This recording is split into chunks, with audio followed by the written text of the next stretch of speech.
സന്തോഷം, സ്നേഹം, കരുണ, ആത്മാർത്ഥത, സത്യസന്ധത തുടങ്ങിയിട്ടുള്ള കാര്യങ്ങളെല്ലാം എടുത്ത് ചവിട്ടുകൊറ്റയിൽ ഇട്ടോണം. നമ്മുടെ മാനസികാവസ്ഥയിൽ മാറ്റം വരുത്താതെ നമ്മുടെ ശരീരത്തിൽ മാറ്റം വരില്ല. ഏത് നേരം ഒന്നും അറ്റാക്ക് ചെയ്താൽ പോരെ. ഇതെന്തിനാണ് വളരെ പതുക്കെ പതുക്കെ പതുക്കെ പതുക്കെ രൂപം കാണിച്ച് പേടിപ്പിച്ച് സ്വപ്നങ്ങളിൽ വന്ന് നമുക്ക് പൊസഷൻ അടിപ്പിച്ച് നമ്മുടെ ശബ്ദം മാറ്റി നമ്മുടെ രൂപം മാറ്റി എന്തിനാ ഇങ്ങനെ ചെയ്യുന്നത്?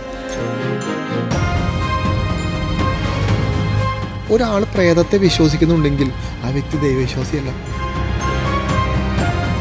എൻ്റെ അടുത്ത് ഒരുപാട് സൈക്കാട്രിസ്റ്റുകളും സൈക്കോളജിസ്റ്റുകളും ഒരുപാട് പ്രിസ്റ്റുമാരൊക്കെ വന്ന് കൺസൾട്ടേഷൻ എടുക്കുന്നത്. അപ്പം ഞാൻ ചോദിക്കുന്നത് എന്താണെന്ന് പറഞ്ഞാൽ, എന്തിനാണ് അവർ എൻ്റെ അടുത്ത് വന്ന് കൺസൾട്ടേഷൻ എടുക്കുന്നത്? മെഡിസിൻ എന്ന് പറയുന്ന ഒരു പരിധിയുണ്ട്. അതിനകത്ത് കോൺഫിഡൻസ് കൂട്ടാൻ വേണ്ടിയിട്ടുള്ള ഏറ്റവും പവർഫുള്ളായിട്ടുള്ള പൈസ ചിലവില്ലാത്ത ഒരു മെത്തേഡ് എന്ന് പറയുന്നത് സ്പിരിച്വൽ വേ ആണ്. അങ്ങനെ ഒരു സ്പിരിച്വലായ ഒരു വ്യക്തിയെ സംബന്ധിച്ചിട്ട് എത്ര വലിയ പ്രശ്നം വന്നാലും 1 മിനിറ്റ് മതി അതിന് പുറത്തു വരാം. കണ്ണുകളടയ്ക്കുക, ഓക്കെ, കഴിഞ്ഞു, പരിപാടി കഴിഞ്ഞു. സ്പിരിച്വാലിറ്റി എന്ന് പറയുന്നത് ദൈവവുമായിട്ട് ഒരു ബന്ധമില്ലാന്ന് ആദ്യം മനസ്സിലാക്കണം. എല്ലാ മനുഷ്യരും ഒന്നിലധികം മാനസിക പ്രശ്നങ്ങളുള്ളവരുടെ കൂടെ നമ്മൾ ജീവിക്കുന്നത്. ഒരു തർക്കമില്ല. നിങ്ങളുടെ അച്ഛനും നിങ്ങളുടെ അമ്മയ്ക്കും നിങ്ങളുടെ അമ്മൂമ്മയ്ക്കും അപ്പൂപ്പനും ബന്ധുക്കാർക്കും നാട്ടുകാർക്കും വീട്ടുകാർക്കും ഒന്നും ഒരു സമാധാനം ഇല്ലാതെ അവർ ജീവിക്കുന്നത്. എന്നെ സഹായിച്ചില്ലെങ്കിൽ എനിക്ക് കുഴപ്പമില്ല, എന്നെ ദ്രോഹിക്കരുത്. കാരണം എന്നെ സഹായിച്ചില്ലെങ്കിൽ അത് എനിക്ക് റെക്കോർഡ് ചെയ്ത് വരാൻ പറ്റും. എന്നെ ദ്രോഹിച്ചു കഴിഞ്ഞാൽ എനിക്ക് എൻ്റെ കാര്യം റെക്കോർഡ് ചെയ്ത് വരാനും പറ്റില്ല. ഈ ദ്രോഹിച്ച പ്രശ്നത്തിൽ നിന്ന് എനിക്ക് പുറത്ത് കിടക്കാനും പറ്റില്ല. ഇത് രണ്ടാണ്. നമ്മളെ ദ്രോഹിക്കാതിരിക്കുക എന്ന് പറയുന്നതാണ് സ്നേഹത്തിൻ്റെ അർത്ഥം. കോൺഫിഡൻസ് ഇല്ലാത്ത ആളുകൾക്ക് മാത്രമേ എന്ത് സംഭവിക്കുള്ളൂ? നെഗറ്റീവ് എനർജിയുടെ അറ്റാക്ക്, ഈ പറയുന്ന സോൾ ഇഷ്യൂസ്, ബ്ലാക്ക് മാജിക് തുടങ്ങിയ എല്ലാ കാര്യങ്ങളും ബാധിക്കുള്ളൂ. അപ്പോൾ ചോദിക്കും അതെങ്ങനെയാണെന്ന് ചോദിക്കും. എന്ന് പറഞ്ഞു കഴിഞ്ഞാൽ നമ്മുടെ മാനസികാവസ്ഥയിൽ മാറ്റം വരുത്താതെ നമ്മുടെ ശരീരത്തിൽ മാറ്റം വരില്ല. നമ്മുടെ വിശ്വാസത്തെ ആയിരിക്കും ആദ്യം ചോദ്യം ചെയ്യുന്നത്. നെഗറ്റീവായൊരു സാധനം ഈ വഴി ഇങ്ങനെ പോയി, നമ്മൾ ഉറങ്ങി കിടക്കുമ്പോൾ ഒരു സ്വപ്നം കണ്ടു, നമ്മൾ കാട്ടിക്കൂടെ നടക്കുന്ന സമയത്ത് ഒരു നെഗറ്റീവായൊരു സാധനം എങ്ങനെ പോയി. പേടിയുള്ള ഒരാളാണെങ്കിൽ പേടി വന്നു കഴിഞ്ഞാൽ പിന്നെ നമ്മളെ നിയന്ത്രിക്കുന്നത് നമ്മളല്ല, നമ്മുടെ ഫിയറാണ്, നമ്മുടെ ഭയമാണ്. അതുവരെ നമ്മൾ കണ്ടും കേട്ടതായിട്ടുള്ള പ്രേതകഥകൾ രൂപങ്ങളുമായിരിക്കും. അങ്ങനെ പേടിപ്പെട്ട ഒരാളെ നിയന്ത്രിക്കാൻ ഭയങ്കര എളുപ്പമാണ്. എപ്പോഴെങ്കിലും ശ്രദ്ധിച്ചിട്ടുണ്ടോ? ഈ കൊച്ചു കുഞ്ഞുങ്ങളെല്ലാം എന്തിനാ വടി കിടത്ത് തല്ലി പേടിപ്പിച്ചിരുത്തുന്നത്? എന്തിനാണ് നമ്മൾ മറ്റുള്ള മനുഷ്യരെ പേടിപ്പിക്കുന്നത്? യെസ്. എന്ന് പറഞ്ഞാൽ ഫിയർ എന്ന് പറയുന്നത് അനുസരിക്കാൻ വേണ്ടിയിട്ടുള്ള ടെക്നിക്കാണ്. ഫിയർ ജനറേറ്റ് ചെയ്യാതെ ഒരു കാര്യം നടക്കില്ല. അതുകൊണ്ടാണ് ഇപ്പോൾ ഒരു പ്രേതം നമ്മൾ അറ്റാക്ക് ചെയ്യാൻ വരണമെന്ന് വിചാരിക്കാം. പ്രേതം നേരെ ഒന്നങ്ങ് അറ്റാക്ക് ചെയ്താൽ പോരെ. ഇതെന്തിനാണ് വളരെ പതുക്കെ പതുക്കെ പതുക്കെ പതുക്കെ രൂപം കാണിച്ച് പേടിപ്പിച്ച് സ്വപ്നങ്ങളിൽ വന്ന് നമുക്ക് പൊസഷൻ അടിപ്പിച്ച് നമ്മുടെ ശബ്ദം മാറ്റി നമ്മുടെ രൂപം മാറ്റി എന്തിനാ ഇങ്ങനെ ചെയ്യുന്നത് എന്ന് പറഞ്ഞു കഴിഞ്ഞാൽ, നമ്മുടെ ബ്രെയിൻ എന്ന് പറയുന്നൊരു പവർഫുൾ ടൂളാണ്. ഈ ടൂളിനെ ബ്രേക്ക് ചെയ്താൽ മാത്രമാണ് ഈ പറഞ്ഞ കാര്യം സംഭവിക്കുള്ളൂ. ഇത് തന്നെയാണ് നമ്മളും ചെയ്യുന്നത്. ഒരു കൊച്ചു കുഞ്ഞിനെയോ ഒരു മനുഷ്യനെയോ നമ്മൾ അവൻ്റെ കോൺഫിഡൻസിനെ നമ്മൾ ചോദ്യം ചെയ്ത് തെറി പറഞ്ഞ് നിന്നെ ഞാൻ തല്ലും, നിന്നെ ഞാൻ കൊല്ലും, നിന്നെ ഞാൻ അങ്ങനെ ചെയ്യുന്നു പറഞ്ഞ് ആ വ്യക്തിനെ നിരന്തരം പേടിപ്പിച്ച് നമ്മുടെ കൺട്രോളാക്കുന്ന ഇതേ ടെക്നിക്ക് തന്നെയാണ് ഇപ്പുറ സൈഡിലും നടക്കുന്നത്. നമ്മുടെ ഫുൾ കോൺഫിഡൻസിനെ തകർക്കും. ഈ ഫുൾ കോൺഫിഡൻസ് എന്ന് പറഞ്ഞാൽ എന്താ? പ്രേതമില്ല, എന്നെ അറ്റാക്ക് ചെയ്യില്ല, ഞാനൊരു ദൈവവിശ്വാസിയാണ്, എൻ്റെ കൂടെ ഒരു ദൈവമുണ്ട് എന്ന് പറയുന്ന നമ്മുടെ ബിലീവിങ് സിസ്റ്റത്തെ തന്നെ നമ്മുടെ ഫിയർ ഉപയോഗിച്ച് ബ്രേക്ക് തളയും. പ്രേതത്തിൽ വിശ്വാസമുണ്ടോ? വിട്ടേക്കോ, എന്തായാലും നമുക്കറിയാലോ. ഒരാൾ പ്രേതത്തെ വിശ്വസിക്കുന്നുണ്ടെങ്കിൽ ആ വ്യക്തി ദൈവവിശ്വാസിയല്ല. ഇവിടെയുള്ള എല്ലാ ദൈവവിശ്വാസികളും നെഗറ്റീവ് എനർജിനെയും പ്രേതങ്ങളെയും വിശ്വസിക്കുന്നു. ഒന്നിനെ നമുക്ക് വിശ്വസിക്കാൻ പറ്റുള്ളൂ, 2 വിശ്വാസം നമുക്കില്ല. ശരിയല്ലേ? നമ്മൾ ഒരാളെ വിശ്വസിച്ചാൽ അതാണ്, അതിൻ്റെ അപ്പുറത്തിന് വേറെ ഒന്നുമില്ല. പക്ഷെ ഇവിടെ നമ്മൾ ദൈവത്തെ കൂടുതൽ നമ്മൾ വിശ്വസിക്കുന്നത് ഇതിനെ പേടിച്ചതുകൊണ്ടാണ്. എന്തിനെയാണോ നമ്മൾ പേടിക്കുന്നത് അതാണ് ഏറ്റവും പവർഫുള്ള് ആണല്ലോ. അപ്പോൾ നമ്മളിപ്പോൾ നമ്മുടെ അച്ഛൻ നമ്മളോട് പറയാം, മോനെ ധൈര്യമായിട്ട് ഈ മുറ്റത്തിരുന്ന് കളിച്ചോളൂ, നിന്നെ ആരും കൊണ്ടുപോകില്ല എന്ന് പറയാം. അപ്പം നമ്മുടെ വിശ്വാസം എന്താ? എൻ്റെ അച്ഛൻ എൻ്റെ അടുത്ത് പറഞ്ഞു ഇവിടെ ഇരുന്ന് കളിച്ചോളാൻ, എന്നെ ആരും പിടിച്ചുകൊണ്ട് പോവില്ല എന്നാണ് നമ്മൾ കുഞ്ഞുങ്ങൾ ചിന്തിക്കുക. റോട്ടിൽ കൂടെ പോകണ ഒരുത്തം പറഞ്ഞിട്ട് പോവാം, നിന്നെ ഞാൻ കൊണ്ടുപോകും എന്ന് പറയുമ്പോൾ ഈ കുഞ്ഞ് എവിടെയായിരിക്കും? കുഞ്ഞിൻ്റെ വിശ്വാസം അച്ഛൻ പറയാണ് ഇവിടെ ഇരുന്ന് കളിച്ചോ മോനെ ഞാൻ നോക്കിക്കോളാം എന്ന് പറയുന്നതാണ് കുഞ്ഞിൻ്റെ വിശ്വാസമെങ്കിൽ കുഞ്ഞ് പറയും പോടാന്ന് പറയും അവനടുത്ത്. അതാരും നോക്കണമില്ല. തിരിച്ച് അച്ഛനെ വിശ്വാസമില്ലാത്തൊരു കുഞ്ഞാണെങ്കിൽ ആ പറഞ്ഞു പോയവൻ പറഞ്ഞത് വിശ്വസിക്കും. അവൻ വെറുതെ പറഞ്ഞിട്ട് പോയതാ. കുഞ്ഞ് വിശ്വസിക്കും, കുഞ്ഞ് കളി നിർത്തും, വീടിൻ്റെ അകത്തോട്ട് ഒന്ന് കയറും. അപ്പോൾ എവിടെയാണ് വിശ്വാസം കിടക്കുന്നത്? നമ്മളൊന്നിനെ പേടിച്ച് കഴിഞ്ഞാൽ അത് നമ്മളെ നിയന്ത്രിക്കും.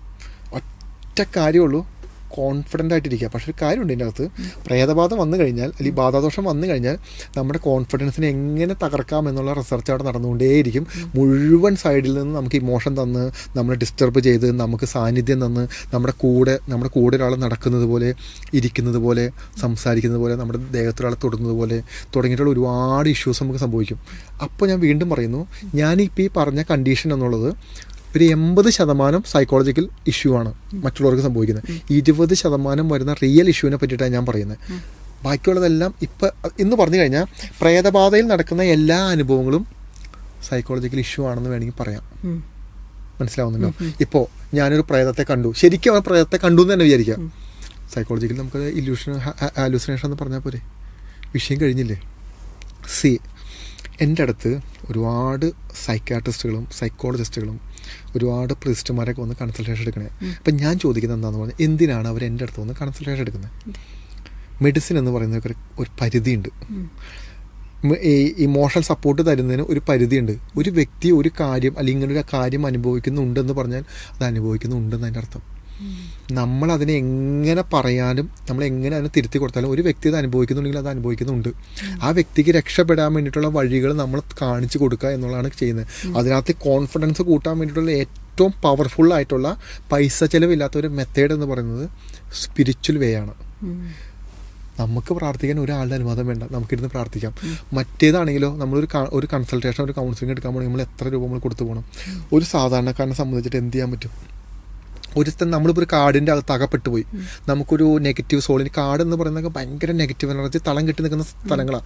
അപ്പോൾ അതിൻ്റെ അകത്ത് നമ്മൾ പെട്ടുപോയി കഴിഞ്ഞാൽ, നമുക്ക് നെഗറ്റീവ് ഇഷ്യൂ വന്നു കഴിഞ്ഞാൽ നമുക്ക് ചെയ്യാൻ പറ്റുന്ന ഒരേ ഒരു മെത്തേഡ് സൈക്കാട്രിസ്റ്റിനെ വിളിക്കുകയോ സൈക്കോളജിസ്റ്റിനെ വിളിക്കുകയോ കൂട്ടുകാരെ വിളിക്കുന്നൊന്നും അല്ല. സമയത്ത് നമ്മുടെ ബിലീവിങ് സിസ്റ്റത്തിൽ നമ്മൾ ഏത് ദൈവത്തെയാണോ വിശ്വസിക്കുന്നത് ആ ദൈവത്തെ അവിടെ കരഞ്ഞ് പ്രാർത്ഥിച്ച് വിളിച്ച് കഴിയുമ്പോൾ ആ ദൈവം ഭയങ്കര പവർഫുൾ ആണല്ലോ. അപ്പം ഞാൻ ഒരു കാട്ടിൽ പെട്ടുപോയി ഭയങ്കര നെഗറ്റീവായി പേടിച്ച് വിറച്ചിരിക്കുകയാണ്. ഞാൻ കാടിൻ്റെ അകത്ത് ഒരു മനുഷ്യനില്ല നമ്മൾ സഹായിക്കാൻ. നമുക്ക് പുറത്തോട്ട് വരുമ്പോൾ നമുക്ക് പല കഥയും പറയാം, പല രീതിയിലും പറയാം, അതൊക്കെ നിൻ്റെ തോന്നലെന്ന് പറയാം.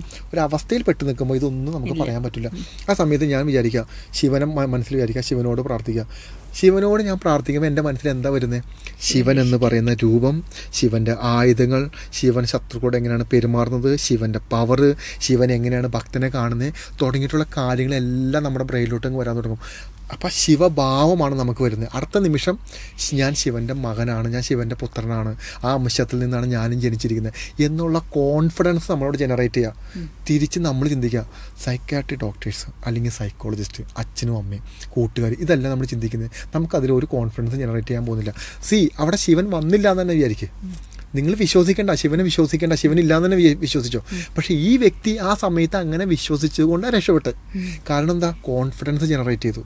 അപ്പോൾ ദൈവവിശ്വാസം എന്ന് പറയുന്നത് നമ്മൾ ടിപ്പിക്കലി പറയുന്ന സിസ്റ്റത്തിലല്ല ഇത് പ്രവർത്തിക്കുന്നത്. ഇത് മാനസികമായി തകർന്ന് തരിപ്പടമായി ഈ ജീവിതത്തിൽ ആരും അന്വേഷിക്കാനോ നോക്കാനോ അല്ലെങ്കിൽ ഒന്ന് ചേർത്ത് പിടിക്കാനോ ഇല്ലാത്ത മനുഷ്യനെ സംബന്ധിച്ചിട്ട് അവന് വിളിക്കാനും സംസാരിക്കാനും കരയാനും പറ്റുന്ന ഒരു ഫോം എന്താണെന്ന് പറഞ്ഞാൽ അത് ഈശ്വരനാണ്. നിങ്ങളതിനെ അങ്ങനെ കണ്ടാൽ മതി. അതല്ലാതെ ഇത് ഭയങ്കര പവർഫുള്ളാണെന്നും ഇതെല്ലാം കള്ളമാണെന്നും ആയിക്കോട്ടെ. ഒരു വ്യക്തിക്ക് ആ രൂപം സമാധാനവും സന്തോഷവും കൊടുക്കുന്നുണ്ടെങ്കിൽ ഇത് നമുക്ക് കൊടുക്കാൻ പറ്റില്ലല്ലോ. നമ്മൾ എത്ര പേരുടെ കാര്യത്തിൽ ഇടപെടും, നമ്മൾ എത്ര പേരുടെ കണ്ണീരൊപ്പും. നമ്മളെ സംബന്ധിച്ചിട്ട് നമ്മുടെ ഈശ്വരൻ ഇപ്പോൾ ഒരുപാട്, ഇപ്പോൾ നമ്മളിങ്ങനെ അന്ധവിശ്വാസികളൊക്കെ പറയുന്ന ഒരുപാട് ദൈവങ്ങളുണ്ടല്ലോ, ഇതൊക്കെ എവിടെ പോയി? അല്ല, അത് നമ്മുടെ വിശ്വാസമാണ് എന്ന് പറഞ്ഞു കഴിഞ്ഞാൽ ദൈവം എന്താണെന്ന് അറിയാത്തത് കൊണ്ടാണ് ദൈവവിശ്വാസം ഇല്ലാത്തവരായി മാറുന്നത്. ദൈവം എന്ന് പറയുന്നത് നമ്മുടെ കോൺഫിഡൻസ് ആണ്. നമുക്ക് എന്തൊരു കാര്യം ചെയ്യാനും, നമുക്ക് എങ്ങനെ സ്ട്രോങ് ആയി നിൽക്കാനും, നമുക്ക് എന്ത് നെഗറ്റീവായൊരു ഇഷ്യൂ വന്നാലും അതിനെ തടയാനും വേണ്ടി ഞാൻ പ്രാർത്ഥിക്കുന്ന എൻ്റെ ഈശ്വരൻ എൻ്റെ കൂടെ ഉണ്ടാവും എന്നുള്ളത് എൻ്റെ വിശ്വാസം മാത്രമാണ്. അത് ദൈവം ഞാനായിട്ട് ശരിക്കും അവിടെ ബന്ധമില്ല. ദൈവം അങ്ങനെ വന്ന് ഒരാളുടെ കാര്യത്തിലൊന്നും കയറി ഇടപെടുകയോ എന്നാൽ എൻ്റെ ഭക്തനാണ് ഞാൻ കയറുന്നു തടഞ്ഞേക്കാം, ഇല്ല. ആരെയാണോ വിശ്വസിക്കുന്നത്, നമ്മളങ്ങനെയല്ലേ. ഇപ്പം നമ്മുടെ ഒരു കൂട്ടുകാരനും കൂട്ടുകാരത്തി ഒരുമിച്ച് നമ്മളൊരു യാത്ര പോകണം. അവന് എല്ലാ കാര്യങ്ങളും അറിയാം, അവൻ എന്നെ സംരക്ഷിച്ചോളും. ഇപ്പോൾ നമ്മൾ ഒരു ഹസ്ബൻഡ് വൈഫാന്ന് വിചാരിക്കാം, ആ പെൺകുട്ടി എന്ത് വിശ്വസിച്ചാണ് ആ കല്യാണം കഴിക്കുന്നത്? ഹസ്ബൻഡിനെ വിശ്വസിച്ച്. അവൻ്റെ കൂടെ ഒരു യാത്ര പോകുമ്പോൾ എന്താ വിശ്വസിക്കുന്നത്? എൻ്റെ ഹസ്ബൻഡ് എന്നെ നോക്കിക്കോളും, എന്നെ സംരക്ഷിച്ചോളും, ഒരു പ്രശ്നമുണ്ടെങ്കിൽ അല്ലെങ്കിൽ പബ്ലിക്കിൽ ഒരു ഇഷ്യൂ വന്നാൽ എന്നെ സംരക്ഷിച്ചോളും. ചിലപ്പോൾ ഹസ്ബൻഡ് അവിടെ ഉണ്ടാവണമെന്നില്ല, പുള്ളി ചിലപ്പോൾ വേറെ എവിടെയിലേക്ക് നിൽക്കുന്നത്. അപ്പോഴും നമ്മുടെ വിശ്വാസം എന്താ? ഇതല്ലേ. ഒരു പ്രശ്നം ഉണ്ടാകുമ്പോൾ ഗൾഫിലിരിക്കുന്ന ഭർത്താവ് ഒരു പ്രശ്നം ഉണ്ടാകുമ്പോൾ ഓടി വരുമോ? വരില്ല. ഭർത്താവ് ഉണ്ട് എന്നുള്ളൊരു വിശ്വാസം വന്നു കഴിയുമ്പോൾ എന്തൊരു കാര്യം ചെയ്യാനുള്ള ധൈര്യം ഓട്ടോമാറ്റിക്കായിട്ട് നമുക്ക് ജനറേറ്റ് ചെയ്യും. ഇത് തന്നെയാണ് ദൈവവിശ്വാസത്തിൽ സംഭവിക്കുന്നത്.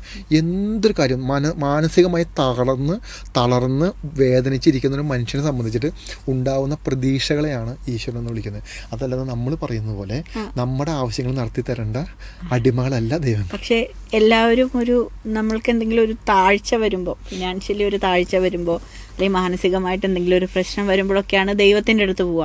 അല്ലാതെ എല്ലാം പെർഫെക്റ്റ് ആയിട്ട് പോകുന്ന ഒരാൾ ആ ദൈവത്തിനെ ഡിപ്പെൻഡ് ചെയ്യില്ല, അല്ലെങ്കിൽ നിത്യമായിട്ട് ദൈവത്തിൻ്റെ അടുത്ത് പോയി പ്രാർത്ഥിക്കില്ല. അപ്പം അവർക്ക് സമയം ഉണ്ടാവില്ല. പക്ഷെ ആ സമയം എന്തെങ്കിലും കുറച്ച് തകർന്നിരിക്കുന്ന സമയമാണെങ്കിലാണ് ദൈവത്തിനെ തെരഞ്ഞു പോകുന്നത്. ആ ഒരു പ്രവണത നമ്മളെ എല്ലായിടത്തും ഉണ്ട്. മോനെ, ഇത് നമ്മുടെ മനുഷ്യരുടെ ബേസിക് ക്യാരക്ടറാണ്. നമ്മളിങ്ങനെയല്ലേ, സന്തോഷമായിട്ടിരിക്കുമ്പോൾ നമ്മുടെ കൂട്ടുകാർ വിളിക്കുന്നോ മെസ്സേജ് അയച്ചെന്നോ ആരെങ്കിലും ഉണ്ടോന്നോ കൂട്ടുകാരൻ സുഖമാണ് നമ്മൾ അന്വേഷിക്കില്ല. കാരണം നമുക്ക് സന്തോഷമാണ്, നമ്മൾ ഹാപ്പി ആയിട്ട് കിടക്കും. നമ്മൾ ദുഃഖിച്ചിരിക്കുമ്പോൾ നമ്മൾ സഹായിച്ച ആളുകളുടെ മുഖം തെളിഞ്ഞു വരും, നമ്മുടെ കൂടെയുള്ള ആളുകൾ, അച്ഛൻ അമ്മ തുടങ്ങിയ എല്ലാവരുടെ കാര്യം വരും. കാരണം അപ്പോഴാണ് നമുക്ക് ആവശ്യം. മനുഷ്യൻ എന്ന് പറയുന്നത് അവൻ്റെ അടിസ്ഥാനപരമായിട്ട് എൻ്റെ ആവശ്യങ്ങൾക്ക് വേണ്ടി ജീവിക്കുന്ന ആളുകളാണ്. ആവശ്യങ്ങൾ നടന്നു പോവുക, ഈ ആവശ്യങ്ങൾ നടക്കുക എന്ന് പറയുന്ന ഇതേ മെത്തേഡാണ് നമ്മൾ ദൈവത്തിൻ്റെ കാര്യത്തിലും കൂടി ചെയ്യുന്നത്. എൻ്റെ ആവശ്യങ്ങൾ നടത്തുക. ഈശ്വരൻ സൃഷ്ടിച്ച പാലും പഴങ്ങളും പൂക്കളും മെഴുകുതിരികളൊക്കെ ആയിട്ട് ഈശ്വരൻ്റെ അടുത്ത് തന്നെ പോയിട്ട് നീ എന്നെ സഹായിക്കണം, നീ എന്നെ ഹെൽപ്പ് ചെയ്യണം എന്ന് പറയുന്നത് ഒരു ലോജിക്കില്ലാത്ത കാര്യമാണ്. അതെല്ലാം പണസമ്പാദ്യത്തിന് വേണ്ടി മാത്രമുള്ള രീതികളാണ്. ഇപ്പോൾ വലിയ കാണിക്കായിട്ട് പ്രാർത്ഥിക്കുന്നു, അല്ലെങ്കിൽ ഒരുപാട് കോടികളുടെ സ്വത്ത് കൊണ്ടുപോയിട്ട് അമ്പലത്തിൽ കൊടുക്കുന്നു, അങ്ങനെയൊക്കെ ചെയ്യുന്നുണ്ടല്ലോ. അതുകൊണ്ടൊക്കെ അവർ ഉദ്ദേശിക്കുന്നത് എന്തായിരിക്കും? അല്ല, അവർ പണിയെടുത്ത് കിട്ടുന്നൊരു പങ്ക് ഈശ്വരന് കൊടുത്തേക്കാമെന്ന് പറയുന്നൊരു വിശ്വാസത്തിലായിരിക്കും അവർ നിൽക്കുന്നത്. അപ്പോൾ ഞാൻ പറഞ്ഞുകൊണ്ടെന്ന് പറഞ്ഞു കഴിഞ്ഞാൽ, ആവശ്യങ്ങൾക്ക് ദൈവത്തിൻ്റെ അടുത്ത് ഓടിച്ചെന്നാൽ ഇവിടെ ഒന്നും സംഭവിക്കാൻ പോകുന്നില്ല. ഇവിടെ പ്രാർത്ഥിച്ച് തളർന്നിരിക്കുന്ന മനുഷ്യരെ നമുക്ക് കാണാൻ പറ്റുള്ളൂ. ഒന്ന് പുറത്തോട്ട് ഇറങ്ങിയിട്ട് ഒരു വിശ്വാസത്തോട് ചോദിച്ചു നോക്കി, നിങ്ങളുടെ പ്രാർത്ഥന നിങ്ങളുടെ ദൈവം കേട്ടോന്ന്, നിങ്ങളുടെ ആവശ്യങ്ങൾ നിങ്ങളുടെ ദൈവം നിറവേറ്റി തന്നോന്ന് ചോദിച്ചു നോക്കി. ഇല്ല എന്ന് പറയും. ഭൂരിപക്ഷം ആളുകളില്ലാന്ന് പറയും. ഈ അമ്പലങ്ങളിലും പള്ളികളിലും രാവിലെ തൊട്ട് വൈകുന്നേരം വരെ വലിയ ക്ഷേത്രങ്ങൾ, ഇപ്പോൾ ഉദാഹരണം എടുക്കൂ, ഈ കേരളത്തിലെ ഒരു ഏറ്റവും വലിയൊരു ക്ഷേത്രം മനസ്സിൽ കരുതുക, ഏതെങ്കിലും ഒന്ന് കരുതിക്കോളൂ. ആ ക്ഷേത്രത്തിൽ ഒരു മാസം 1,00,000 പേര് വന്ന് വിസിറ്റ് ചെയ്തെന്ന് വിചാരിക്കുക. ആ വിസിറ്റ് ചെയ്ത ആളുകളിൽ, പള്ളികളാവട്ടെ അമ്പലങ്ങളാവട്ടെ എന്തും ആവട്ടെ, ആ വിസിറ്റ് ചെയ്ത സ്ഥലത്ത് എത്ര ശതമാനം ആളുകളുടെ പ്രാർത്ഥന കേട്ടുകയാണ്? കൂടിപ്പോയാൽ 1%. ബാക്കി 99% ആളുകളുടെ പ്രാർത്ഥന കേട്ടിട്ടില്ല. അതിൻ്റെ അർത്ഥം ഈശ്വരൻ ഉണ്ടോ ഇല്ലയോ എന്നുള്ളതല്ല അവിടെ വരുന്നത്. ഈശ്വരനുണ്ട്. ഈ 1% ആളുകളെന്ന് പറയുന്നത് ഒരിക്കലും അവർ ഈശ്വരനാണ്, എൻ്റെ കാര്യങ്ങൾ നടത്തി തരണം, എൻ്റെ ആവശ്യങ്ങൾ നടത്തി തരണം, അതിൻ്റെ പണിക്കാരനാണ്. ഇവിടെ ദൈവത്തെ നമ്മൾ പണിക്കാരനായിട്ട് കാണുന്നത്. എൻ്റെ ആവശ്യങ്ങൾ നടത്തി തരുന്ന പണിക്കാരാ, ജോലിക്കാരാ. അല്ലാതെ ഈശ്വരൻ്റെ മുന്നിൽ പോയിട്ട് അല്ലെങ്കിൽ നമുക്ക് നടത്തി തന്നില്ലെങ്കിൽ അപ്പം അടുത്ത നിമിഷം വഴക്കിടും, വിളക്കെത്തിക്കില്ല, പ്രാർത്ഥിക്കില്ല. ഇപ്പോൾ ദൈവത്തിന് നമ്മൾ പ്രാർത്ഥിച്ചിട്ട് വേണോ? ദൈവത്തിന് നമ്മൾ വിളക്കെത്തിച്ചിട്ടാണോ? നിൻ്റെ ആവശ്യത്തിന് വേണ്ടിയാണ് നീ പ്രാർത്ഥിക്കുന്നത്. നീ എൻ്റെ ആവശ്യത്തിന് വേണ്ടിയിട്ടല്ല പ്രാർത്ഥിക്കുന്നത്. നിൻ്റെ ആവശ്യത്തിന് വേണ്ടി നീ പ്രാർത്ഥിക്കുമ്പോൾ നിനക്ക് അതിൽ യോഗ്യത ഉണ്ടെന്നും കൂടി ചിന്തിക്കണം. എനിക്കിവിടെ ഇരുന്നൊരു IAS ആവണം എന്ന് കരുതി ഞാൻ കുറേ പൈസയും കുറേ പൂജകളും കുറേ നേർച്ചകളും നേരുന്നതല്ല ഈശ്വരൻ നമുക്ക് തന്ന കഴിവ്. ഈശ്വരൻ നിങ്ങൾക്ക് പ്രാർത്ഥിക്കാനും പൂജകൾ നടത്താനും രാവിലെ ഒരു വൈകുന്നേരം വരെ നാമം ജപിക്കാനും മന്ത്രം ജപിക്കാനുള്ള കഴിവല്ല നിങ്ങൾക്ക് തന്നിരിക്കുന്നത്. ആ കാര്യം നേടിയെടുക്കാനുള്ള ബോധം നിങ്ങൾക്ക് തന്നിട്ടുണ്ട്. എങ്ങനെ? എല്ലാ കുട്ടികളെ പോലെ തന്നെ ഇരുന്ന് പഠിച്ച് ഈശ്വരനെ മനസ്സിൽ വിചാരിച്ച് ആ കോൺഫിഡൻസ് ജനറേറ്റ് ചെയ്ത് ആ എനർജി നമ്മുടെ ബോഡിയിലോട്ട് ജനറേറ്റ് ചെയ്ത് നമ്മൾ ഏറ്റവും പീസ്ഫുള്ളായ ഒരു അവസ്ഥയിലിരുന്ന് നമ്മൾ പഠിച്ചെടുത്ത് മാർക്ക് വാങ്ങിച്ചാൽ മാത്രമേ നമുക്ക് സിവിൽ സർവീസ് കിട്ടുള്ളൂ. അല്ലാതെ ഏതെങ്കിലും ഒരു ഭക്തന് ദൈവം സിവിൽ സർവീസ് കൊടുത്തിട്ടുണ്ടോ? ഏതെങ്കിലും ഒരു ഭക്തന് ദൈവം എന്തെങ്കിലും ആക്കി മാറ്റിയിട്ടുണ്ടോ? ഇല്ലല്ലോ. ഇനി എത്ര വലിയ ഭക്തനാവട്ടെ, ആരാണോ ആ കാര്യത്തിന് വേണ്ടി പ്രവർത്തിക്കുന്നത്, ആ പ്രവർത്തിക്കുന്നവന് ആ കാര്യം കിട്ടും. അപ്പോൾ പ്രവർത്തിക്കുന്നതിന് എന്തുകൂടി വേണം? നമ്മളൊരു കാര്യം പ്രവർത്തിച്ചുകൊണ്ടിരിക്കും. ഇപ്പോൾ സിവിൽ സർവീസ് എന്നൊരു ഉദാഹരണം. സിവിൽ സർവീസ് നമ്മൾ പഠിക്കുന്നത് ഒരു 3, 4, 5 വർഷം എടുത്തിട്ടായിരിക്കും പഠിക്കുന്നത്. അത്രയും സമയം നമ്മൾ അതിനുവേണ്ടി ഡെഡിക്കേറ്റ് ചെയ്യാറുണ്ട് എല്ലാവരും. ഈ 5 വർഷം നമ്മുടെ ജീവിതത്തിൽ ഒരുപാട് പ്രശ്നങ്ങൾ സംഭവിക്കില്ലേ? ഈ 5 വർഷം നമുക്ക് ഒരുപാട് മാനസികമായി ബുദ്ധിമുട്ട് സംഭവിക്കില്ലേ? ഈ 5 വർഷം നമുക്ക് നമ്മുടെ ഫോക്കസ് മാറാനുള്ള സാധ്യതയില്ലേ? ഈ 5 വർഷം നമുക്ക് ഒരുപാട് അപകടങ്ങൾ സംഭവിക്കാനുള്ള സാധ്യതയില്ലേ? ഈ 5 വർഷം കൊണ്ട് നമുക്ക് എന്തെല്ലാം അസുഖങ്ങളൊക്കെ വരാം, നമ്മുടെ മിസ്റ്റേക്കുകൾ കൊണ്ട് നമുക്ക് എന്തൊക്കെ അപകടങ്ങൾ വരാം. അപ്പോൾ ഈ 5 വർഷം സിവിൽ സർവീസ് നേടാൻ ഒരു കുട്ടിക്ക് 5 വർഷം എടുക്കുന്നുണ്ടെങ്കിൽ ഈ 5 വർഷം ഈ നമ്മളെ ഓക്കെ ആക്കി നിർത്തുക എന്ന് പറയുന്നത് വലിയൊരു പ്രോസസ്സ് ഇതിനിടയിലുണ്ട്. അതിൽ ഒരു കാര്യം മാത്രമാണ് ഇതിനു വേണ്ടി പഠിക്കുക എന്ന് പറയുന്നത്. ഈ പഠിക്കണം എന്നുണ്ടെങ്കിൽ അതിനോട് അനുബന്ധമായിട്ട് നല്ല സാഹചര്യം വേണം, നല്ല മാനസികാവസ്ഥ വേണം, നല്ല ശ്രദ്ധ വേണം, തുടങ്ങിയിട്ടുള്ള ഒരുപാട് കാര്യങ്ങൾ വേണം. ഇത് നമുക്ക് എവിടെ നിന്ന് ജനറേറ്റ് ചെയ്യാം? നമ്മളെല്ലാവരും എല്ലാ മനുഷ്യരും ഒന്നിലധികം മാനസിക പ്രശ്നങ്ങളുള്ളവരുടെ കൂടെ നമ്മൾ ജീവിക്കുന്നത്. ഒരു തർക്കമില്ല. നിങ്ങളുടെ അച്ഛനും നിങ്ങളുടെ അമ്മയ്ക്കും നിങ്ങളുടെ അമ്മൂമ്മയ്ക്കും അപ്പൂപ്പനും ബന്ധുക്കാർക്കും നാട്ടുകാർക്കും വീട്ടുകാർക്കും ഒന്നും ഒരു സമാധാനം ഇല്ലാതെ ഇവർ ജീവിക്കുന്നത്. എന്തെങ്കിലും തരത്തിലുള്ള മാനസിക പ്രശ്നങ്ങൾ ഇവർക്ക് ഉണ്ടാവും. കാരണം നമ്മളെ പോലെ തന്നെ വന്ന മനുഷ്യരെ അവർ അച്ഛനും അമ്മയെന്നൊക്കെ മാറ്റി നിർത്തും. ഒന്നുകിൽ ഡിപ്രഷനോ ആങ്സൈറ്റിയോ സ്ട്രെസ്സോ ദേഷ്യമോ ഇതെല്ലാം ഉണ്ടാവും. ഇങ്ങനെയുള്ള ഒരു മനുഷ്യരുടെ കൂടെ ഇരുന്ന് നമ്മളിങ്ങനെ നമ്മുടെ ജീവിതത്തെ രക്ഷപ്പെടുത്തണം. ഇങ്ങനെയാണ് നമ്മൾ അമ്മയല്ലേ പോട്ടെ, അച്ഛനല്ലേ പോട്ടെ, ഈ പോട്ടെ എന്ന് പറഞ്ഞ് അവസാനം ഇതെല്ലാം കൂടി നമ്മുടെ തലയിൽ കൊണ്ട് സ്റ്റോർ ചെയ്യും. അവസാനം ഒരു നിമിഷം നമ്മളിത് പൊട്ടിത്തെറിക്കും. അവസാനം അപ്പം നമ്മൾ കൊള്ളില്ലാത്ത ഒരാളായിട്ട് മാറും നമ്മുടെ വീടിനകത്ത്. ഇതാണ് പൊതുവെ സംഭവിക്കുന്നത്. അപ്പോൾ ഈ സാഹചര്യത്തെ മുഴുവനും അതിജീവിക്കണമെന്നുണ്ടെങ്കിൽ നമുക്കൊരു കോൺഫിഡൻസ് വേണം. അതിന് കറക്റ്റായിട്ടുള്ളൊരു സ്പിരിച്വൽ പ്രോസസ്സ് ചെയ്ത് പോയി കഴിഞ്ഞാൽ നമ്മൾ ധ്യാനത്തിലായിരിക്കും, നമ്മൾ മെഡിറ്റേഷൻ പ്രോസസ്സിലായിരിക്കും. നമ്മൾ എന്താണോ നമ്മുടെ ലക്ഷ്യം, ആ ലക്ഷ്യത്തിന് വേണ്ടി മാത്രം നമ്മുടെ ബ്രെയിൻ പ്രവർത്തിക്കാൻ തുടങ്ങും. പുറകെ നിന്ന് വരുന്ന കുത്തലുകളും ചവിട്ടിത്തേക്കലുകളും കളിയാക്കലുകളും ഒന്നും നമ്മൾ എടുക്കില്ല. കാരണം എന്താ? നമ്മൾ കൃത്യം ഫോക്കസിങ്ങിലാണ്. ഈ ഫോക്കസ് കിട്ടാൻ വേണ്ടിയിട്ടാണ് നമ്മൾ സ്പിരിച്വൽ കാര്യങ്ങൾ നമ്മൾ പ്രാക്ടീസ് ചെയ്യുന്നത്. ഈ സ്പിരിച്വൽ കാര്യങ്ങൾ നമുക്ക് വരുന്ന നെഗറ്റീവായ കാര്യങ്ങൾ, ചിന്തകളാവട്ടെ മനുഷ്യരാവട്ടെ അല്ലെങ്കിൽ നമുക്ക് വന്ന വേദനേനെ ഒരു സ്പിരിച്വലായ ഒരു വ്യക്തിയെ സംബന്ധിച്ചിട്ട് എത്ര വലിയ പ്രശ്നം വന്നാലും 1 മിനിറ്റ് മതി അതിൽ നിന്ന് പുറത്തു വരാം. കണ്ണുകളടയ്ക്കുക, ഓക്കെ, കഴിഞ്ഞു, പരിപാടി കഴിഞ്ഞു. നമ്മൾ ഈ ഒരു സ്പിരിച്വൽ പ്രോസസ്സും ചെയ്യാത്ത നമ്മളാണ് എന്ത് ചെയ്യും? എൻ്റെ ജീവിതം നശിപ്പിച്ചു, കറക്റ്റ് സമയത്ത് അമ്മ വന്നു, ഞാൻ പഠിക്കാനകത്ത് അച്ഛൻ വന്നു, അപ്പോൾ തന്നെ എൻ്റെ അനിയനും വീട്ടുകാരും വന്നു, നാട്ടുകാരെല്ലാം കൂടി എന്നെ കുറ്റം പറഞ്ഞു, ഒരു എക്സാം എഴുതി കിട്ടിയില്ല, 2ാമത്തെ എക്സാം ചെയ്തപ്പോൾ അവരൊക്കെ പറഞ്ഞു എണീറ്റ് പോയി വലിയ ജോലിക്ക് പോകാൻ പറയുന്നു, സ്വപ്നത്തിന് കൂടെ നടക്കാൻ പറ്റുന്നില്ല. എന്നാൽ ആലോചിച്ചെങ്കിൽ ഒരു ചെറിയ ഒരു കാര്യം നമ്മളെ എന്തുമാത്രം ഡിസ്റ്റർബ് ചെയ്യും. അപ്പോൾ ഇതിനെല്ലാം നമുക്ക് അതിജീവിക്കണമെന്നുണ്ടെങ്കിൽ നമ്മുടെ ഉള്ളിലെ ഏറ്റവും വീക്കായിട്ടിരിക്കുന്ന നമ്മളെ ഉണർത്തിയെടുക്കേണ്ട ആവശ്യമുണ്ട്. ഈ ഉണർത്തിയെടുക്കാൻ വേണ്ടിയിട്ടാണ് സ്പിരിച്വാലിറ്റി എന്ന് പറയുന്നത്. സ്പിരിച്വാലിറ്റി എന്ന് പറയുന്നത് ദൈവവുമായിട്ട് ഒരു ബന്ധമില്ലെന്ന് ആദ്യം മനസ്സിലാക്കണം. നിങ്ങൾ സ്പിരിച്വാലിറ്റിയുമായിട്ട് ദൈവമായിട്ട് ആരെങ്കിലും ബന്ധമുണ്ടെന്ന് നിങ്ങളോട് പറഞ്ഞിട്ടുണ്ടെങ്കിൽ നിങ്ങളെ പറ്റിച്ചു. സ്പിരിച്വാലിറ്റിയുമായിട്ട് ദൈവത്തിന് ഒരു ബന്ധമില്ല. കാരണം സ്പിരിച്വാലിറ്റി എന്ന് പറയുന്നത് നമ്മുടെ ഉള്ളിലെ അഴുക്കുകൾ എന്ന് പറയുന്നത് നമ്മുടെ ഈഗോ, നമ്മുടെ ദേഷ്യം, നമ്മുടെ വൃത്തികെട്ട സ്വഭാവം, നമ്മുടെ ഉള്ളിൽ ഈ സാധനം ഉണ്ട്. നമ്മുടെ ഈ ഇരിക്കുന്ന എൻ്റെ ഉള്ളിൽ ഉൾപ്പെടെ ഒരു വൃത്തികെട്ട മനുഷ്യൻ്റെ അപ്പുറത്തുണ്ട്. ഈ വൃത്തികേടുകളെ കഴുകിക്കളയാൻ ഉപയോഗിക്കുന്ന ഒരു ടെക്നിക്ക് മാത്രമാണ് സ്പിരിച്വാലിറ്റിയും ദൈവമായിട്ട് ഒരു ബന്ധമില്ല. ഈ കഴുക്കുകളെ, ഈ മിസ്റ്റേക്കുകൾ എന്ന് പറയുന്നത് ഒരുപക്ഷെ നമുക്ക് നമ്മുടെ വീട്ടിൽ നിന്ന് കിട്ടിയതാവാം, നമ്മുടെ നാട്ടിൽ നിന്ന് കിട്ടിയതാവാം, നമ്മുടെ റിലേഷൻഷിപ്പിൽ നമുക്ക് കിട്ടിയതാവാം, എവിടെ നിന്ന് വേണമെങ്കിലും ആവാം, ടീച്ചേഴ്സിൻ്റെ കയ്യിൽ നിന്നാവാം. ഈ മിസ്റ്റേക്കുകളും ഈ വേദനകളെയും ഈ ഇമോഷൻ ഡാമേജുകളെയും നമുക്ക് തന്നെ അണ്ടർ കൺട്രോളിൽ വരുത്തി അതിനെ ബാലൻസ് ചെയ്ത് നമ്മുടെ അടുത്ത ഘട്ടം, നമ്മുടെ ലൈഫ് എന്താണോ ആ ലൈഫിലോട്ട് നമ്മളെ പുഷ് ചെയ്യാൻ വേണ്ടി എടുക്കുന്ന ഒരു കോൺഫിഡൻസ് മാത്രമാണ്. അതല്ലാതെ നിങ്ങളിരുന്ന് മന്ത്രം ജപിക്കുന്നതുകൊണ്ടോ നിങ്ങളിരുന്ന് മെഡിറ്റേഷൻ ചെയ്യുന്നതുകൊണ്ടോ ദൈവമായിട്ടൊന്നും ഒരു ബന്ധവും വരാൻ പോകുന്നില്ല ഇവിടെ. കാരണം എന്താ? നമ്മൾ ഈശ്വരനുമായിട്ട് കണക്ട് ചെയ്താൽ നിൽക്കുന്നത്. പിന്നെ ഇങ്ങനെ നമ്മൾ വീണ്ടും ഇനി ഈശ്വരനായിട്ട് കണക്റ്റ് ആവുന്നത്? നമ്മൾ ജീവിച്ചിരിക്കുക എന്ന് പറയുന്നത് തന്നെ ആ ഊർജ്ജ പ്രവാഹം നമ്മുടെ ശരീരത്തിൽ സംഭവിക്കുന്നുണ്ട്. നമ്മൾ ദൈവമായിട്ട് ഓൾറെഡി കണക്റ്റഡായ നമ്മൾ പിന്നെ കണക്ട് ചെയ്യാൻ വേണ്ടി ശ്രമിക്കരുത്. ഒന്നായിരിക്കെ തന്നെ മറ്റൊന്ന് ശ്രമിച്ചുകൊണ്ടിരുന്നാൽ അത് ആവില്ല. കാരണം അത് ഓൾറെഡി ആയിരിക്കുക, അല്ലെങ്കിൽ നമ്മൾ ജീവിച്ചിരിക്കില്ലല്ലോ.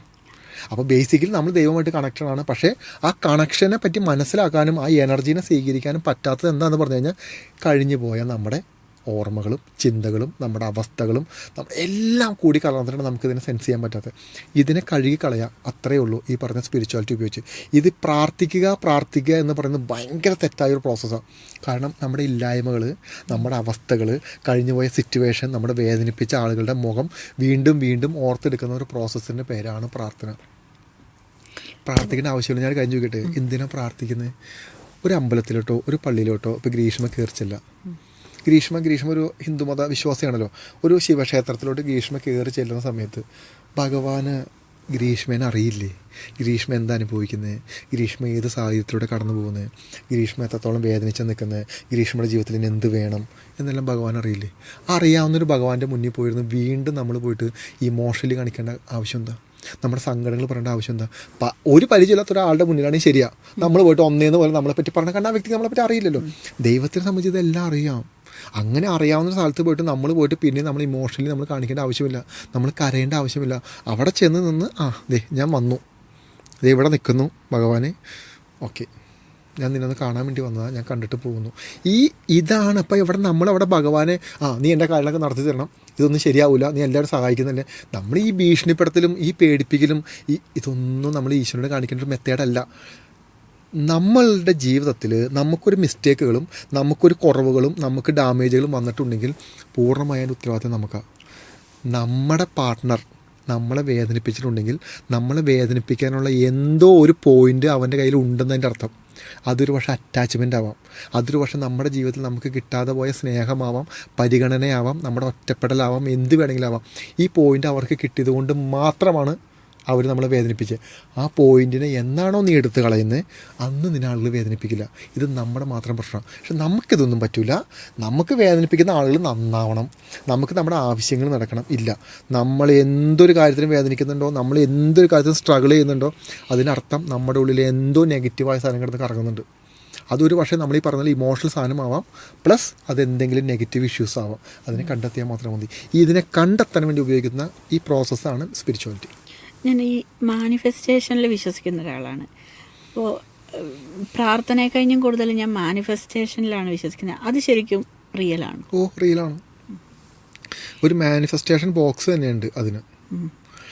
എനിക്കതിനെക്കുറിച്ച് കൂടുതൽ ടെക്നിക്സ് ഒന്നും അറിയത്തില്ല. പക്ഷെ ഞാനിങ്ങനെ മാനിഫെസ്റ്റ് ചെയ്യും ചില കാര്യങ്ങൾ. പക്ഷെ അത് നടക്കാറുണ്ട് എൻ്റെ ലൈഫിൽ.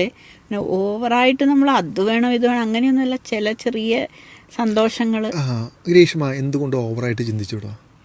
ഇത് ആരാണ് ഈ ഓവറായിട്ട് നമ്മളോട് ചിന്തിക്കാൻ പാടില്ല എന്ന് പറയുന്നത്? നമ്മൾ തന്നെ നമ്മൾ കൺട്രോൾ ചെയ്യാല്ലേ. അപ്പോൾ ഓവറായിട്ട് ചിന്തിക്കാൻ പാടില്ല. ഓവറായിട്ട് എൻ്റെ ജീവിതത്തിൽ എനിക്ക് ഓവറായിട്ടുള്ള പ്രതീക്ഷകളൊന്നും ഇല്ല. എന്തുകൊണ്ട് പ്രതീക്ഷിച്ചൂടാ? നമ്മളെന്താണ് ഓവറായിട്ട് പ്രതീക്ഷിക്കുന്നത് എങ്കിലല്ലേ നമുക്ക് ഓവറായിട്ട് പ്രവർത്തിക്കാൻ പറ്റുള്ളൂ. ഇങ്ങനെ നമുക്ക് ഓവറായിട്ട് നമുക്ക് ആക്ട് ചെയ്യാൻ പറ്റുള്ളൂ, ഓവറായിട്ട് നമുക്ക് വേഗത്തിൽ പോകാൻ പറ്റുള്ളൂ. അതിനെന്താ പ്രശ്നം? നോർമലായിട്ട് ജീവിക്കണം, അല്ലെങ്കിൽ ബേസിക് ഒരു സന്തോഷം വേണമെന്ന് മാത്രമേ ഞാൻ ആഗ്രഹിക്കുന്നുള്ളൂ. ലോകത്ത് ആർക്കും കിട്ടിയിട്ടില്ല. ഒന്ന് പറഞ്ഞേ, ഗ്രീഷ്മയ്ക്ക് ഇപ്പോൾ ഇത്രയും വർഷത്തിനിടയ്ക്ക് ഭയങ്കര സന്തോഷമായിട്ട് സാറ്റിസ്ഫൈഡ് ആയിട്ട് നടക്കുന്ന ആളുകളെ പറ്റിയിട്ടല്ല ഞാൻ പറയുന്നത്. ഒരു കാറ് വാങ്ങിച്ച് സാറ്റിസ്ഫാക്ഷൻ കിട്ടി, ഒരു വീട് വെച്ച് സാറ്റിസ്ഫാക്ഷൻ കിട്ടി, സന്തോഷമല്ല. ഏറ്റവും സന്തോഷമായിട്ട് നടക്കുന്ന ഒരു 5 പേരുടെ പേര് പറഞ്ഞു. എടുത്തു പറയാൻ പറ്റില്ല, ആരും പറയുന്ന, അതായത് വ്യക്തിപരമായിട്ട് അവർ സന്തോഷം തേടുന്ന ആളുകളുടെ പേര് വേണമെങ്കിൽ പറയാൻ പറ്റും. ഇവിടെ സന്തോഷം എന്ന് പറയുന്നത് മെറ്റീരിയലിസ്റ്റിക്കായിട്ട് മാറിയിട്ടാണ് നമ്മൾ നിൽക്കുന്നത്. നമ്മുടെ സന്തോഷം എന്ന് പറയുന്നതെല്ലാം നമ്മൾ ഓരോ വസ്തുക്കളിലോട്ട് കണക്ട് ചെയ്യുന്നത്. ഒന്നുകിൽ ഭർത്താവ് എന്ന് പറയുന്ന വസ്തു, അതല്ലെങ്കിൽ അച്ഛനമ്മ, അതല്ലെങ്കിൽ പണം, അതല്ലെങ്കിൽ പ്രൊഫഷൻ, ഇതെല്ലാമാണ് നിൽക്കുന്നത്. ബേസിക്കലി നമ്മുടെ ഉള്ളിൽ ഇതില്ലെങ്കിൽ നമുക്കിത് എവിടെയും കണ്ടെത്താൻ പറ്റില്ല. നമ്മുടെ ഉള്ളിൽ നിന്ന് നഷ്ടപ്പെടാൻ അതിന് കാരണം ഒരുപാട് ആളുകളുണ്ട് നമുക്ക് ചുറ്റുമുള്ള. നമ്മൾ ജനിച്ച നമ്മുടെ സാഹചര്യവും നമ്മുടെ അച്ഛനമ്മയും നമ്മുടെ മറ്റു പല സിറ്റുവേഷനിൽ നിന്നാണ് നമുക്ക് ഈ സാധനം നഷ്ടപ്പെട്ടു പോയത്. ഈ നഷ്ടപ്പെട്ടു പോയ സാധനമാണ് നമ്മൾ തേടി നടക്കുന്നത്. അല്ലാതെ വേറെ എന്താ നമ്മൾ തേടി നടക്കുന്നത്? നമുക്കിത് നമ്മൾ എന്തിനത് തേടി, നമുക്ക് ഇല്ലാത്തതുകൊണ്ടല്ലേ. അത് ഇല്ലാതായി പോയി എന്തുകൊണ്ടാണ് നമ്മൾ ചിന്തിക്കേണ്ടത്? ഈ സാധനം സന്തോഷം എന്ന് പറയുന്നത് ഒരിക്കലും നമ്മുടെ ഉള്ളിൽ നിന്ന് ജനറേറ്റ് ആവേണ്ട ഒരു വസ്തുവാണ്. അതുണ്ടെങ്കിൽ സന്തോഷിക്കുന്ന ഒരു വ്യക്തിക്ക് മാത്രമേ നല്ല അച്ഛനും നല്ലൊരു അമ്മയും കാമുകിയും കാമുകനും ഭാര്യയും ഭർത്താവും കൂട്ടുകാരനും എല്ലാം ആവാൻ പറ്റുള്ളൂ. അല്ലാത്തൊരാളെ സംബന്ധിച്ച് ഇതാവാൻ പറ്റില്ല. അല്ലാത്ത ആളുകളെല്ലാം ഇതാവാൻ വേണ്ടി ശ്രമിക്കുന്നവരാണ്. ആരാണോ സന്തോഷമായിട്ടിരിക്കുന്നത് അവന് ജനറേറ്റ് ചെയ്യാൻ പറ്റും. അപ്പോൾ ഇത് എവിടെ നിന്നാണ് ഇത് വരുന്നത്? അവനവനെ കൺട്രോൾ ചെയ്യാനും അവനവൻ്റെ ഇമോഷൻസിനെ ബാലൻസ് ചെയ്യാനും പോസിറ്റീവായിട്ട് ചിന്തിക്കാൻ പറ്റുന്ന ആൾക്കെല്ലാം സന്തോഷമുണ്ട്. ഒന്നിനും എക്സ്പെക്റ്റ് ചെയ്യാതെ എന്നാൽ എല്ലാത്തിനും വേണ്ടി ട്രൈ ചെയ്യുന്ന ആളുകളുണ്ട്. അത് ട്രൈ ചെയ്യുന്ന കാര്യം എക്സ്പെക്റ്റ് ചെയ്യരുത് ഒരിക്കലും. ട്രൈ ചെയ്തുകൊണ്ടേയിരിക്കുക. ട്രൈ ചെയ്യുന്ന കാര്യം ഓട്ടോമാറ്റിക് വന്നോളൂ. അപ്പം നമ്മളെന്താ ചെയ്യുന്നത്? ഒരു വർഷം PSC ഇരുന്ന് പഠിച്ചു, കിട്ടിയില്ല, ഫ്രസ്ട്രേഷൻ വന്നു. അതല്ല നമുക്ക് സംഭവിക്കുന്നത്. ഇല്ല, അത് ട്രൈ ചെയ്തുകൊണ്ടിരിക്കുക. ഇതെല്ലാം ജീവിതത്തിൻ്റെ ഓരോ ഭാഗങ്ങളാണ്. നിങ്ങളുടെ മുന്നിൽ വരുന്ന ഓരോ കാര്യങ്ങളും ഓരോ സാഹചര്യങ്ങളാണ്. ഇതൊന്നും പ്രോബ്ലംസ് അല്ല. ആ ഓരോ സാഹചര്യങ്ങളിൽ നിങ്ങൾ സൊല്യൂഷൻ കണ്ടാൽ മാത്രം മതി, ബെറ്ററായിട്ട് പൊക്കോളൂ. അതുകൊണ്ട് സന്തോഷം, സ്നേഹം, കരുണ, ആത്മാർത്ഥത, സത്യസന്ധത തുടങ്ങിയിട്ടുള്ള കാര്യങ്ങളെല്ലാം എടുത്ത് ചവിട്ടുകൊറ്റയിൽ ഇട്ടോളണം. നിങ്ങളുടെ ജീവിതം ജനിച്ച നാൾ മുതൽ മരണം വരെ നമ്മളെല്ലാവരും തേടുന്നതും നമുക്ക് കിട്ടാത്തതും ഈ സാധനമാണ്.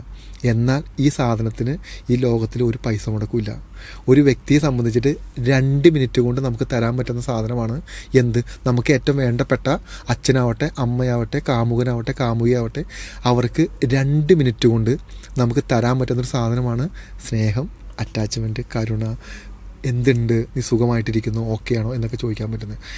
ഇവരിത് തരുന്നില്ല നമുക്ക്. അപ്പം നമ്മൾ എന്ത് ചെയ്യുന്നു പറഞ്ഞാൽ നമ്മളൊരു ഭിക്ഷക്കാരെ പോലെയായി മാറും. ഓക്കെ, എനിക്കത് തരുന്നില്ലല്ലോ, ഞാൻ നിനക്ക് ഒരുപാട് തരുന്നുണ്ടല്ലോ, നിനക്ക് എന്നെ ഒന്ന് മനസ്സിലാക്കിക്കൂടെ, നീ എന്താണെന്ന് മനസ്സിലാക്കാതെ, നിനക്ക് എന്നെ ഒന്ന് സ്നേഹിച്ചുകൂടെ തുടങ്ങിയിട്ടുള്ള കാര്യങ്ങൾ നമ്മളിങ്ങനെ പറഞ്ഞുകൊണ്ടിരിക്കും. നമ്മളൊരു ഭിക്ഷക്കാരായിട്ടിരിക്കുക എന്ന് പറയുന്നത് ഇവർക്ക് ഭയങ്കര ഇഷ്ടമാണ്. ഇവർ അറിഞ്ഞുകൊണ്ട് ചെയ്യണമല്ല. അതായത് ഞാൻ കുറേ സാധനങ്ങൾ കൊടുക്കുന്നുണ്ട്, അപ്പം ഞാനാണ് കൊടുക്കുന്നത്. ഈ ഞാനെന്ന ബോധമാണ് ഇവിടെ ജനറേറ്റ് ആവുന്നത്. ഈ ഭിക്ഷക്കാരാവുന്നതൊക്കെ അങ്ങ് അവസാനിപ്പിക്കുക. നമുക്ക് ദൈവം നല്ല ബുദ്ധിയും നല്ല ബോധവും തന്നിട്ടുണ്ട്. അത് മറ്റൊരാളുടെ മുന്നിൽ പോയി കൈ നീട്ടിയിട്ട് ആ സ്നേഹം എന്താ, ആ കരുണ എന്താ, ആത്മാർത്ഥത. ഇവിടെ ഒരു സ്നേഹം, ഒരു കരുണയും, ഒരു ആത്മാർത്ഥയും കൊണ്ട് ഒരാൾ രക്ഷപ്പെട്ടിട്ടില്ല. അവനവനെ വിശ്വസിച്ച് അവനവൻ്റെ വൃത്തികേടുകളെ പറ്റി മനസ്സിലാക്കി അതിനെ ക്ലാരിറ്റി കൊടുത്ത് അതിനെ മറ്റുള്ളവർ നമ്മളോടൊരു കുറ്റം പറഞ്ഞു കഴിഞ്ഞാൽ ആ കുറ്റം ഉണ്ടെങ്കിലും ഇല്ലെങ്കിലും അത് കേട്ട് മനസ്സിലാക്കി അതിനെ ഓക്കെ പറഞ്ഞ് റീതിങ്ക് ചെയ്ത് നമ്മൾ പുറത്ത് കിടക്കാന്നുള്ള നമ്മുടെ ഉള്ളിൽ ഒരു അൾട്ടിമേറ്റ് പവറുണ്ട്. അതിൽ നിന്ന് നമുക്ക് രക്ഷപ്പെടാൻ പറ്റും. അല്ലാതെ ഈ സ്നേഹം, ഈ ആത്മാർത്ഥത തരുന്നവനും കിട്ടിയിട്ടില്ല, നമുക്കും കിട്ടാൻ പോകുന്നില്ല. നമ്മുടെ ഒരു വീട്ടുകാർക്ക്, നാട്ടുകാർക്ക് ഈ സാധനം കിട്ടിയിട്ടില്ല. കിട്ടിയെന്ന് പറഞ്ഞ് കാണിക്കും, കിട്ടിയിട്ടില്ല. ഇത് തേടി നടക്കുന്ന മനുഷ്യരെ മാത്രമേ കാണുള്ളൂ. ഞാനത് പറഞ്ഞു എന്ന് മാത്രമേ ഉള്ളൂ. ഭിക്ഷക്കാരായിട്ട് നമ്മൾ ജീവിക്കുക എല്ലാവരുടെ മുമ്പിലും. ഇത് കിട്ടാൻ പോകുന്നില്ല. ആ ഭിക്ഷപാത്രത്തിൽ നിങ്ങൾക്ക് ആരും ഭിക്ഷ ഇടാൻ പോകുന്നില്ല. നിങ്ങൾ അതും പ്രതീക്ഷിച്ചിരിക്കാൻ വേണ്ട. ആ സമയം ഉണ്ടെങ്കിൽ ഒന്നെങ്കിൽ പുറത്തെവിടെയും പോയി ഒരു ചായ കുടിക്കുകയോ, ഒരു ബിരിയാണി കഴിക്കുകയോ, പുറത്തുള്ള യാത്രയ്ക്ക് പോവുകയോ ചെയ്താൽ നമുക്കൊരു സമാധാനം കിട്ടും. ഈ പരിപാടി അവസാനിപ്പിച്ചാൽ ജീവിതത്തിന് വലിയൊരു ഭാരം നമ്മുടെ തലേന്ന് പോകും. നമ്മളിതിങ്ങനെ രാവിലെ മുതൽ വൈകുന്നേരം വരെ ഈ അറ്റൻഷൻ സീക്കിംഗ് ആയിട്ട് നടക്കാം. നമുക്കറിയാം നമുക്കിത് കിട്ടാത്തത് കൊണ്ടാണ്, നമുക്കിത് ലഭിക്കാത്തത് കൊണ്ടാണെന്നൊക്കെ നമുക്കറിയാം. പക്ഷേ ആസ് എ റിയാലിറ്റി ഈ സാധനം നമ്മളാണ് നമുക്ക് കൊടുക്കേണ്ടത്, നമ്മളാണ് നമുക്ക് തരേണ്ടത്, നമ്മുടെ ഉള്ളിൽ നിന്നാണ് ജനറേറ്റ് ചെയ്യേണ്ടത്. നമുക്ക് മറ്റുള്ളവർക്ക് കൊടുക്കാം, മറ്റുള്ളവർ നമുക്ക് ഇത് തരണമെന്ന് നമ്മൾ ആഗ്രഹിക്കരുത്. കാരണം സ്നേഹം എന്ന് പറയുന്നത് ഓരോ ആളുകളുടെയും നീഡ്സ് പോലെയാണ് ബന്ധപ്പെട്ടിരിക്കുന്നത്. ഇപ്പം എന്നെ സംബന്ധിച്ചിട്ട് എന്നെ ഒന്ന് ഹഗ് ചെയ്യുന്നതാണ് സ്നേഹമെന്ന് ഞാൻ വിശ്വസിച്ചാൽ ഗ്രീഷ്മ ചിന്തിക്കുക, ഗ്രീഷ്മയ്ക്ക് ഇത്തിരി ഭക്ഷണം വാങ്ങിച്ചിരുന്നതാണ് സ്നേഹം. അപ്പോൾ ഇതെങ്ങനെ ബന്ധപ്പെട്ട് നിൽക്കുന്നു? ഇത് ഡിഫറൻ്റ് ആയിട്ട് നിൽക്കുന്നത്. ഈ സ്നേഹം ഇതൊക്കെ പറയുന്നത് വെറും എനിക്ക് തോന്നുന്നില്ല അതിനകത്ത് ഒന്നും ഉണ്ടെന്ന്. എന്താണ് സ്നേഹം? നമ്മളൊരാളെങ്ങനെ സ്നേഹിക്കുന്നത്? സ്നേഹം എന്ന് പറഞ്ഞാൽ എന്തായിരുന്നാണ് മനസ്സിലാക്കുന്നത്? അങ്ങനെ ഒരു നിർവചനം പറയാനൊന്നും എനിക്കറിയില്ല. പക്ഷെ ചില സമയങ്ങളിൽ ഗ്രീഷ്മനെ ഒരാൾ സ്നേഹിക്കുക എന്ന് പറയുന്നതുകൊണ്ട് ഗ്രീഷ്മ എന്താ ഉദ്ദേശിക്കുന്നത്? ചില സമയങ്ങളിൽ നമ്മൾ ഭയങ്കരമായിട്ട് ഡൗൺ ആയിരിക്കുന്ന സമയം ഉണ്ടാവും. അപ്പോൾ ഒരുപാട് പ്രശ്നങ്ങളുള്ള ആളുകളാണ്, ഒരുപാട് ടെൻഷനും കാര്യങ്ങളും. പക്ഷെ അത് മുഴുവൻ കേട്ടോണ്ടിരിക്കുന്ന ഒരാളായിരിക്കണം എന്നല്ല പറയുന്നത്. പക്ഷെ ചില സമയത്ത് നമുക്ക് ആ ഒരു വിഷമത്തിലിരിക്കുമ്പോൾ ഒരു പ്രസൻസ് കൊണ്ട് നമുക്ക് ആ ഒരു ഇത് മനസ്സിലാവുക, അല്ലെങ്കിൽ ആ ഒരു ഞാൻ ഏത് അവസ്ഥയിലാണോ ആ അവസ്ഥയിൽ നിന്ന് എനിക്കൊരു പുറത്ത് കിടക്കാൻ പറ്റുക, അല്ലെങ്കിൽ കുറച്ച് നേരം എല്ലാം മറന്ന് ഫ്രീ ആയിട്ടിരിക്കാൻ പറ്റുക, അങ്ങനെയുള്ള എക്സ്പെക്ടേഷൻ. ഗ്രീഷ്മ, നമ്മളെ ദ്രോഹിക്കാതിരിക്കുക എന്ന് പറയുന്നതാണ് സ്നേഹത്തിൻ്റെ അർത്ഥം. നമ്മളെ ദ്രോഹിക്കരുത്. അല്ലെ നമുക്ക് എന്താ വേണ്ടേ? നമുക്ക് നമ്മളെ കൊണ്ടുപോകാൻ പറ്റും. ഇതെല്ലാം തന്നാലും ഒരാൾ ദ്രോഹിച്ചെന്ത് ചെയ്യും? നമുക്കൊരാളുടെ സ്നേഹമുണ്ടോ? നമ്മൾ ആ ഒരാളെ ഡിസ്റ്റർബ് ചെയ്യരുത്, ആ ഒരാളെ ചതിക്കരുത്, ആ ഒരാൾക്കൊരു പെയിൻ കൊടുക്കരുത്, ആ ഒരാളെ നമ്മൾ ദ്രോഹിക്കരുത്. നമ്മൾ വേറെ ഒന്നും ചെയ്യണ്ട. ഒരു നല്ലൊരു അറ്റ്മോസ്ഫിയറിൽ ഇരിക്കാൻ പറ്റാത്തതാണ് നമ്മുടെ എല്ലാം പ്രശ്നം. സമാധാനമായിട്ട് ഒരു നേരം ഇരിക്കാൻ പറ്റാത്തതോ, ഒരു നേരം ഭക്ഷണം കഴിക്കാൻ പറ്റാത്തതോ, ഉറങ്ങാൻ പറ്റാത്തതൊക്കെയാണ് നമ്മുടെ പ്രശ്നം. എന്ന് പറഞ്ഞാൽ ഈ സാധനം എവിടെയോ നഷ്ടപ്പെട്ടു. ഒരാൾ ഞാൻ എൻ്റേതായിട്ട് പറയുന്നത്, ഒരാൾ ദ്രോഹിക്കാതിരിക്കുക. സഹായിച്ചില്ലെങ്കിലും കുഴപ്പമില്ലാന്ന് ചിന്തിക്കുന്ന ഒരാളാണ് ഞാൻ. എന്നെ സഹായിച്ചില്ലെങ്കിലും എനിക്ക് കുഴപ്പമില്ല, എന്നെ ദ്രോഹിക്കരുത്. കാരണം എന്നെ സഹായിച്ചില്ലെങ്കിൽ അത് എനിക്ക് റെക്കോർഡ് ചെയ്ത് വരാൻ പറ്റും. എന്നെ ദ്രോഹിച്ചു കഴിഞ്ഞാൽ എനിക്ക് എൻ്റെ കാര്യങ്ങൾ റെക്കോർഡ് ചെയ്ത് വരാനും പറ്റില്ല. ഈ ദ്രോഹിച്ച പ്രശ്നത്തിൽ നിന്ന് എനിക്ക് പുറത്ത് കിടക്കാനും പറ്റില്ല. ഇത് രണ്ടാണ്.